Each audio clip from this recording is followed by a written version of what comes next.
Well, welcome back to Green Builder Media's Scottsdale Revision House project in Scottsdale, Arizona. I'm Steve Easley and I'm here in my backyard. And in about 6 to 8 weeks, we're going to commence a large demolition of all the entire backyard. Basically going to scrape the backyard, remove the pool and start over.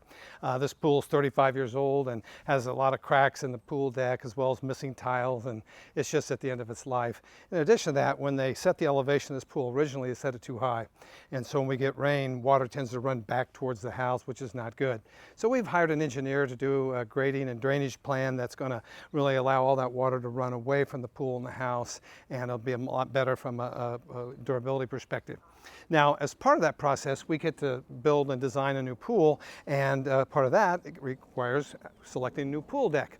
And so what I have around me here are a number of products that we could use for a pool deck, but one that we're really excited about is this porcelain pavers. Now, these are supplied by Pioneer Landscape, and they're manufactured by Belgard Mirage. Now, porcelain pavers have really increased a lot in popularity in recent years, and for good reason. They're extremely strong and durable, very crack resistant, very stain resistant. So unlike porous materials, if you drop something on it, you can just wash it off. It's man-made, so it's very uniform in color, and that means less waste during installation. Also, you can sand set these, which means you don't need to pour an expensive pool deck. You can simply set these in compacted sand and base material. So that means if you ever have like a problem with an irrigation line or something like that, you can simply just pop the tiles up, fix the problem, and then put them back down again. You're not, jackhammering concrete out.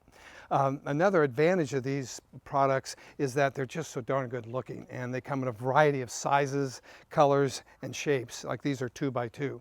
Now, a really important consideration you want to think about every time that you look into buying materials for a pool deck is how hot does it get?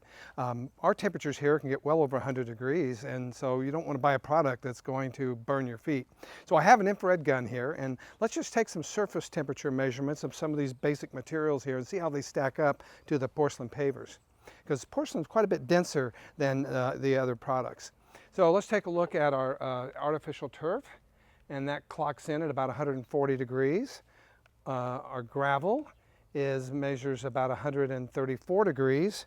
The really dark charcoal gray concrete pavers, about 130. The lighter colored concrete pavers, about 124. And if we come over here and look at our travertine, that's about 104. And if we look at our man-made porcelain pavers, that's about 104, same. So it's remarkable that something this dense would be the same surface temperature as a natural stone. So I think that's really exciting to be able to get a product that's going to be far more durable and uniform and attractive, that's still just as cool to walk on as natural stone.